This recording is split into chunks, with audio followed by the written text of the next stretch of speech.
これはバンドブームが巻き起こった、幻想郷のとある日常である。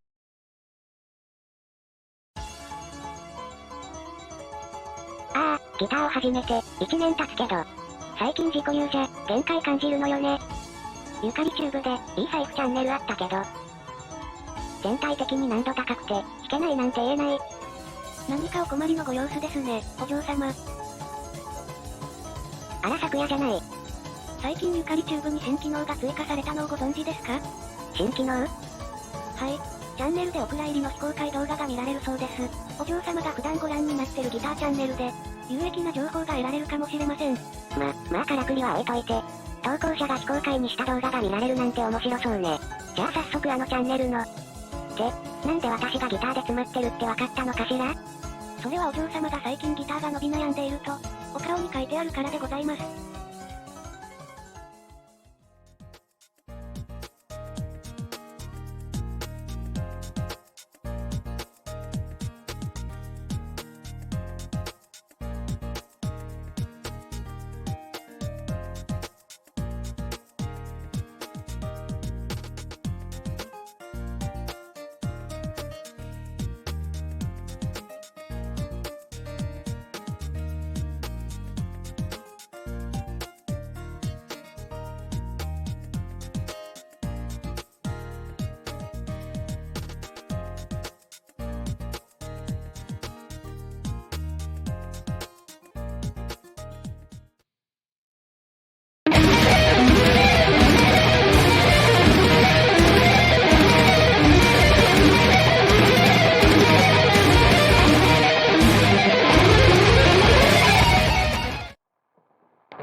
いきなり終わったんだけど、どうやらここで終わりのようですね。まあ非公開な時点で何かしら問題があるのでしょう。そう。それにしても私もいつかスイープ弾いてみたいわね。練習すればいつか弾けるようになるのかしら？もちろんですわお嬢様、両手のシンクロを意識して、決して力まないで練習すればそのうち指がついてきますわ。ところで昨夜、あなたもしかしてギター弾けるの？はい、たしなむ程度ですが。どれくらい弾いているのかしら？ざっと12年でございます。ベテランじゃない。